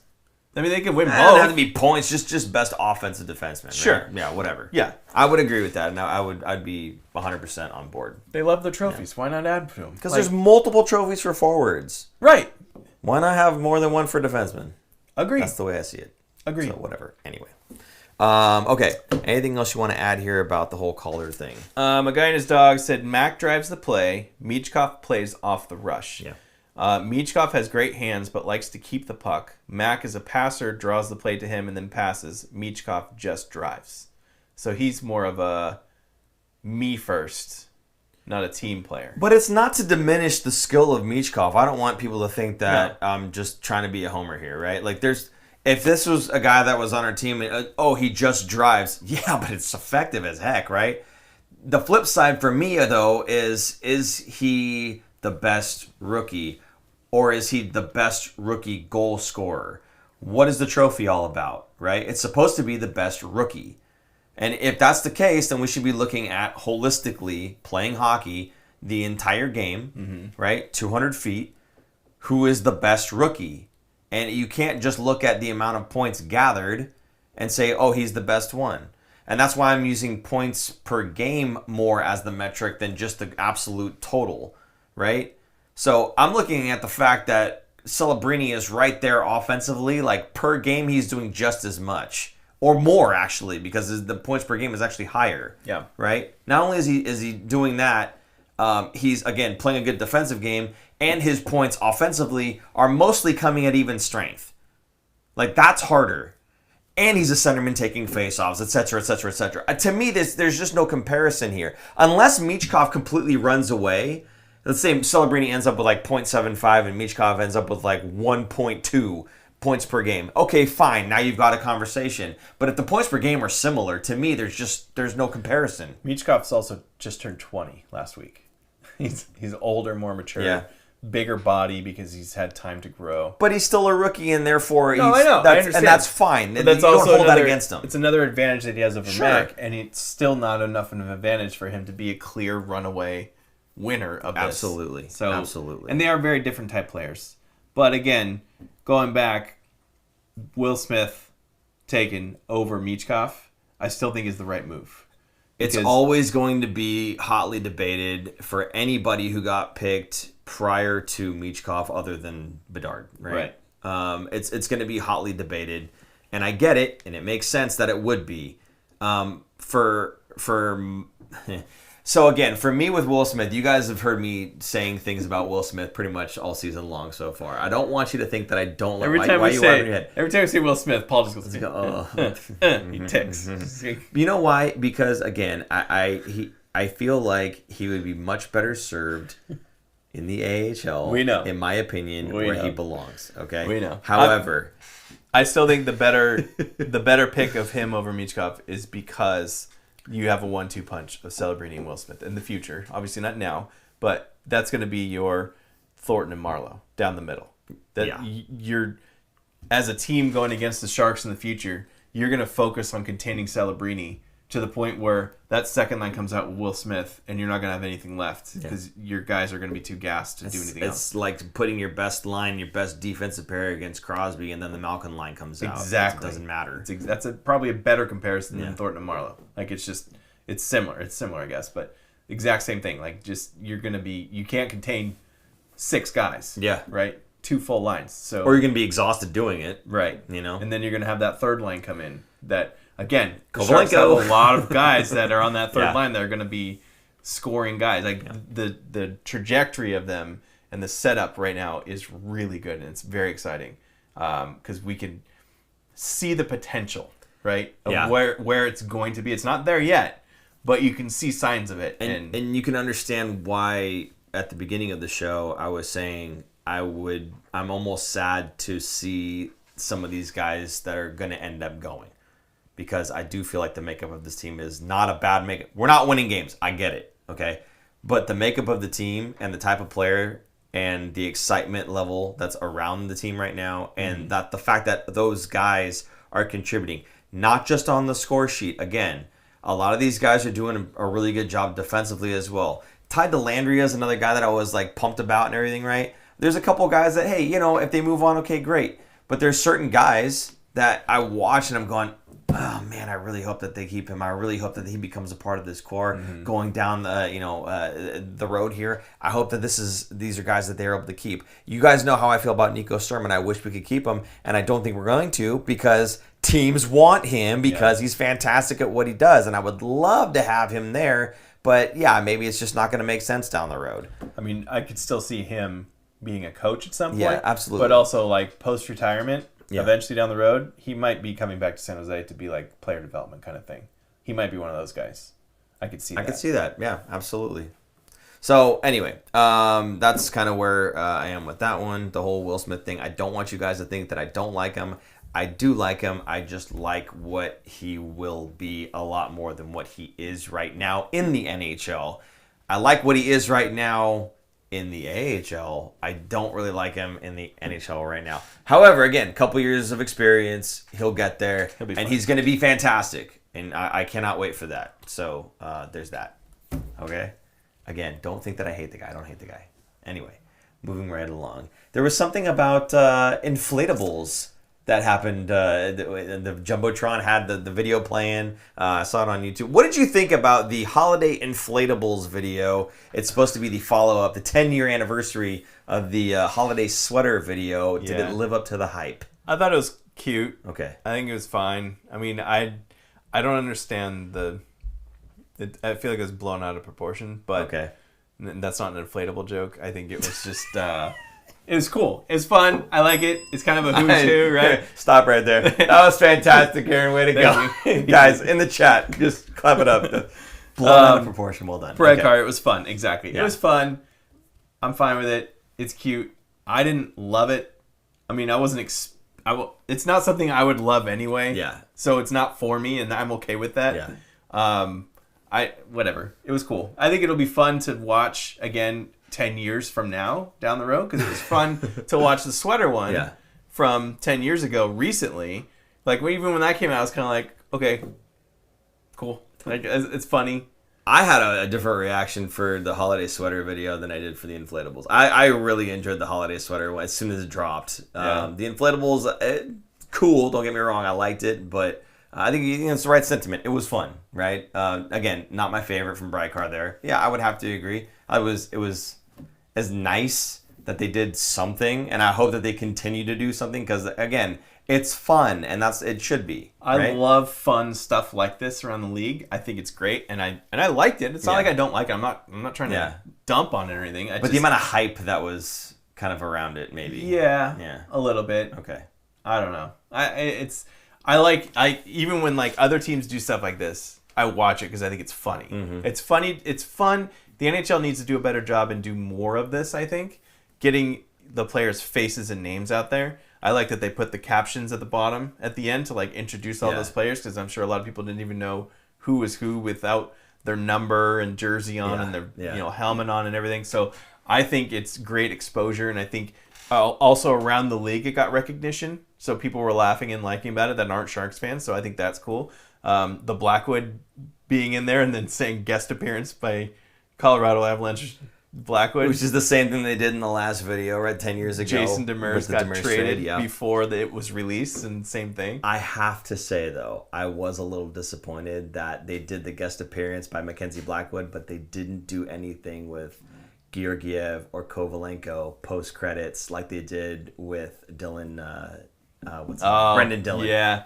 I wish they would have added that in there too. They probably didn't have time because they were on the road. So what, man? Figure it out. They were on the road. Just delay the video by a day or two. Yeah, I mean, they couldn't. Come all on. that marketing, because they had the CD coming out in the game on yesterday, so they couldn't delay it any further. It's fine. It's fine. It's not whatever. fun. It would have been funny. You're right, but maybe they didn't want to do it. Maybe they asked them, and they're like, "Nah, that's not our thing." Then trade them. Who knows? Trade them.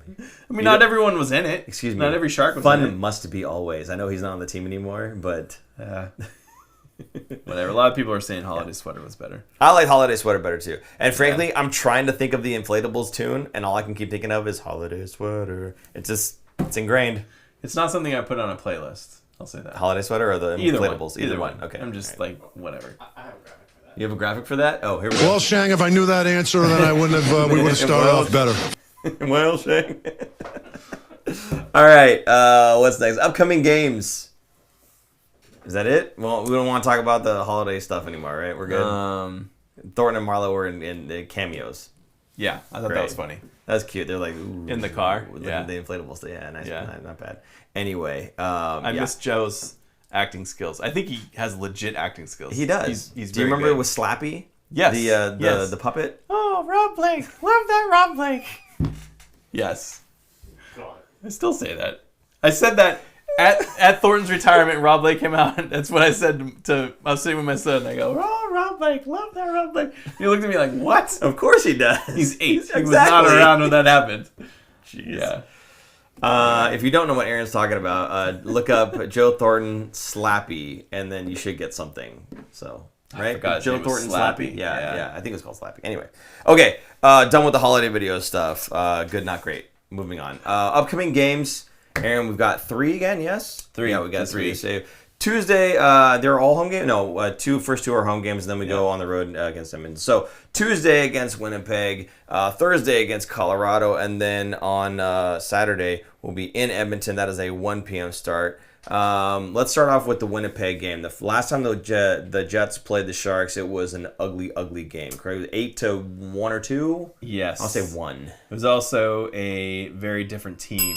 Oh, it's red. We have red. What do we? Oh, super chat. Okay, ding ding. Give us that bell, Ryan. Nice, Ryan Sontag. Thanks, Ryan. Appreciate you jumping in the super chat. Oh, I didn't even mention that, by the way. If you guys want to help support the show, you can do exactly what Ryan just did. Use that super chat function. Also, Venmo at the Fin Factor. Either way, you do exactly what he did, and we will read it out live on the air, or after the fact, we can read it on the next show. So, Ryan, again, thank you so much. That's a name that we've recognized for many, many seasons. Always in the chat, always a supporter. We do appreciate you, and we appreciate your super chat there. So again, thanks so much. If you want to put something else other than ding, ding, ding, give us the bell. Yes, we gave you the bell.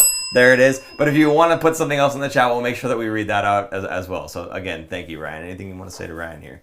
Thank you. Just thank you. Okay. He's a man of less words. Okay, so moving on. What were we going to say here about Winnipeg? It was 8-1 or was it 8-2? It was in the beginning of the season. Celebrini was not in the lineup. Yeah. Very different team. Winnipeg came out the gate firing. They're still the top of the league right now, but not as their win percentage. Their point percentage is .703. That's absurd. So they're 4-5-1 in their last 10 though. So they're coming back down to earth. Not I wouldn't say market correction, but they're doing all right. And it was 8-3. Sorry, they lost 8-3, but they scored. I think they scored this. Yeah, it wasn't close. Like 8-3 even sounds closer than that game was. Like it was not that close. But I think it felt like 8-1. Okay, so I actually had on Instagram, a friend had reached out and asked me this because he's going to the game on Tuesday, and he was like, "What are your thoughts on this game?" Because he was at the last one that they lost, or whatever. He was like, "They lost 8-3. Are we going to see something like that?" And I was like, "I don't think so. I think the Sharks are much more competitive. Obviously, Celebrini's in the lineup. Yep, they're playing much better." I would feel more confident if Blackwood was still on the team versus Georgiev or Vanacek, but I still think they are way better than they were when they played them the first time. So I'm not expecting a win, but I'm expecting a much more competitive game. I'm interested in your thoughts on this one. Do you think that Winnipeg starts Hellebuck? I'm going to say yes. I haven't looked at their schedule. I don't know if they have a back-to-back or not. So, but it is Tuesday. Usually they're not playing on Monday or Friday, or Mondays or Wednesdays. So I'll say yes, they are starting Hellebuck. Okay. What do you think? I honestly don't know. I was just asking because I remember this has been a point of yours earlier in the season was some teams are going, you can see how much they respect you and how much they don't. Right. They're constantly playing their backup, and all of a sudden you started seeing some teams throwing in, like Vasilevsky when we played the Lightning, right? I'm looking at their schedule. They're playing the Ducks the night after. So they play the Sharks first, and they play the Ducks. Usually you throw your starter first, then your backup, so that your starter has a little rest for the next game, which they're playing on Saturday. So I'm going to say yes to Hellebuck. I bet it is. Okay. Oh, hold on. Wait a minute. Everything turned red again. There we go. Oh, there you go. Brykar is moving on. Yep, we were going to get there, I promise. Yes, Brykar with the $6.99 super chat. Thank you so much, Brykar. Appreciate that. And his comment, Blackwood versus Georgiev Thursday would be fun. Love the show. Hey, first of all, let's address the love the show. Thank you so much, Brykar. I appreciate the comments. It's part of what helps keep us going, obviously, when the Sharks are not doing too hot, knowing that you guys are appreciating what we're trying to do. So thank you, and we do appreciate you being in here in the first place. But yes, Blackwood Georgiev on Thursday. This is the game, obviously, against Colorado, and that's what we're hoping to see. Now, it's literally in my notes. Yeah, it's in the notes here. So do we see Blackwood against Georgiev here? And someone else had said that Blackwood is in net for the Avs on Thursday. It was Marco Vlasic there, a guy and his dogs. There it is. I'm going to keep calling you Marco Vlasic, but I hope you don't mind.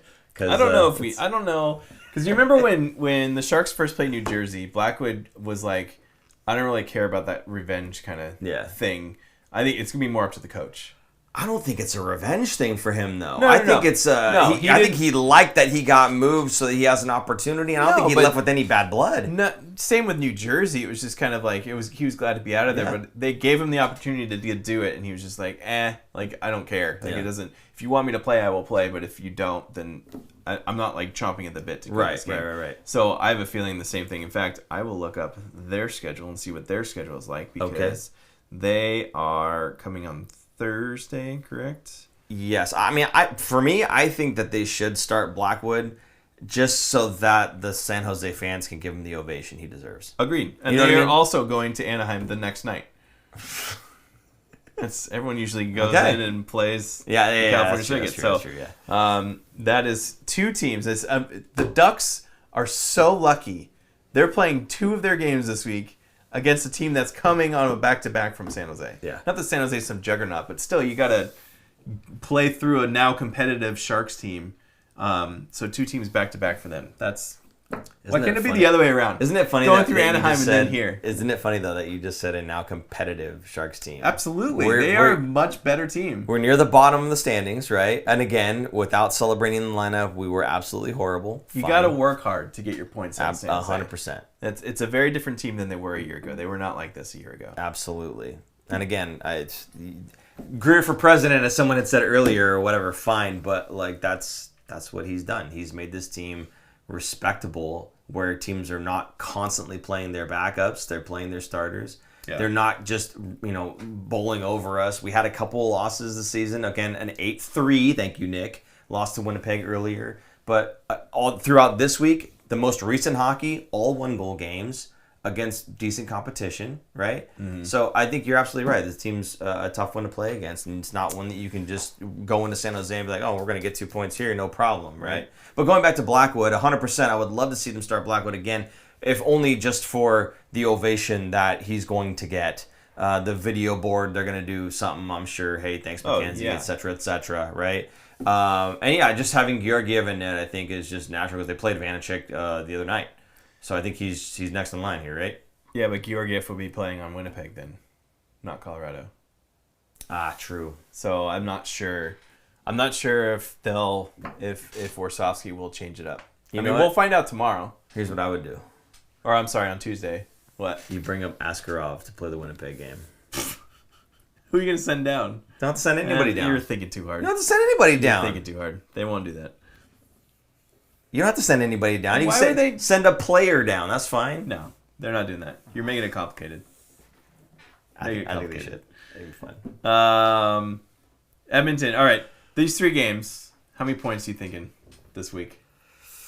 How many points this week? I don't think Winnipeg. I feel like we I know it doesn't sound good, but I feel like we might actually have a chance against Colorado.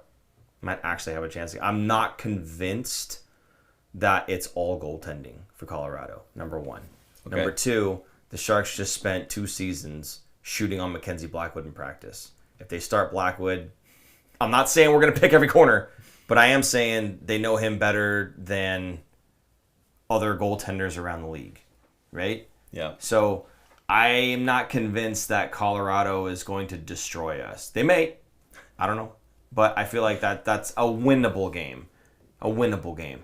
Edmonton, I don't know. How's Edmonton been so far this season? They've been pretty good. Yeah. I mean, they're the 3rd in the wild card right now. Yeah, They're not wild card, but they're in the division spot in the Okay. wild card. And the Avalanche are right behind them. Okay. Fun fact, Edmonton also playing a back-to-back, and the Sharks are the first game of the back-to-back. They're playing Saturday and Sunday this weekend. They're following up with a home game, though. They're not going on the road against Ottawa the next night. So I think the Sharks are going to pull off a win against one of Colorado or Winnipeg. I'm not going to say which because I don't know. Okay. I saw they'll pick up a win from one of those, and I think they win against Edmonton because it's a 1 p.m. game and Edmonton's still going to be sleeping. Okay. Sure. We've seen the Sharks, when they were good, did very poorly in afternoon games. So Aaron thinks 4 points on the week.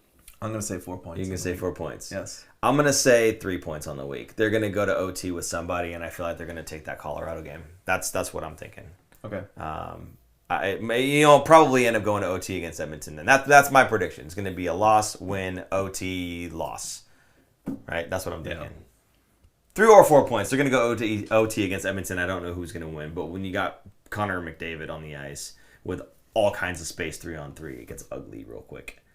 You can say the same thing about Macklin Celebrini. Not with the speed of McDavid, though. That's rough. It's a deception of Mac. I know. All right, that's what I'm saying. It's either 1 point or 2 points, I think. You got Macklin, you got Wallman out there, and Yeah. you got... Who are you going to pair him up with? Anybody. Is Doesn't that matter. right? Doesn't matter. It's Macklin. Yeah. Anybody. Granlund. Put me out there. Granlund. Granlund and Celebrini. you go. Yeah, that's a decent... Wenberg.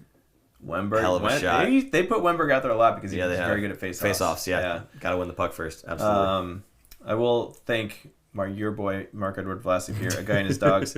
I don't work here, but come on, this is my favorite live Sharks chat. Like and subscribe. It's free. Thanks so much, man. I Thank appreciate you. that. Yeah. Wedgwood have. And he also just said happy if we get 2. Yeah. Happy if we get 2 points. I'd be happy with 2 points as well. I think it's possible for us to get 3 or 4. I'm going to go on a limb and say 4. Okay. Just because to be different and put myself out there. That way when they do get 4, I can be like, I told you so. And when they're down, I'm like, yeah, you're right. Yeah. Bright Carr saying, I say 0 points. It's not going to be pretty. Bright Carr, stop being realistic. We're trying to be optimistic. Dang it. Okay. The Sharks have turned things around at They home. have, They've been 100%. better at home. Yes, and they they have. have a better home record. So I'm hopeful that they make it hard to play. Absolutely. Again, guys, thank you so much for being in the chat here, for all of the super chat that was given to us tonight. We do appreciate you guys, and hopefully you feel like you've gotten enough bell ringing out of your super chats there. There you go. We got the green lights going here too. Again, really do appreciate you guys. So if you want to support the show, again, the super chat function is there, and then obviously, as he's putting on the screen here, tip us on Venmo at the Fin Factor. Either way, we'll read that out. And you can go to thefinfactor.com, get something for your donation, if you will, and pick up like a hat or a shirt. Or Christmas time coming, and It if you is. get anything in this week, I think Super Producer Jason will be able to ship it out, depending on the product. no By New promises. Year's. By New Year's. Have a new New Year's hat, like the one Paul's wearing right now. Yeah, it's good. It's a New Year's hat. Of course it is. Celebrating. Yeah, it's a Christmas hat. Right. Yeah. It's any kind of hat. Santa wears this. Any kind of hat you want it to be. We sent one to Santa, didn't we? No? Okay. Roll credits. Anyway, we're guys, we are off the rails, and we appreciate you being here to be off the rails with us. So Get on with it. on that note, do we have that? No. Oh, I'm going to. Oh man. All right. Guys, again, thank you so much. For super producer Jason, I'm Paul. And I'm Aaron. And we will see you guys Next week. next week. Bye-bye. Bye. Thanks for tuning in. If you like this episode, check out our other content, especially interviews. You can interact with us directly through social media at The Fin Factor and on Instagram at Fin Factor. And don't forget to join our live streams on YouTube. Visit our website at thefinfactor.com, where you'll find all of our episodes as videos or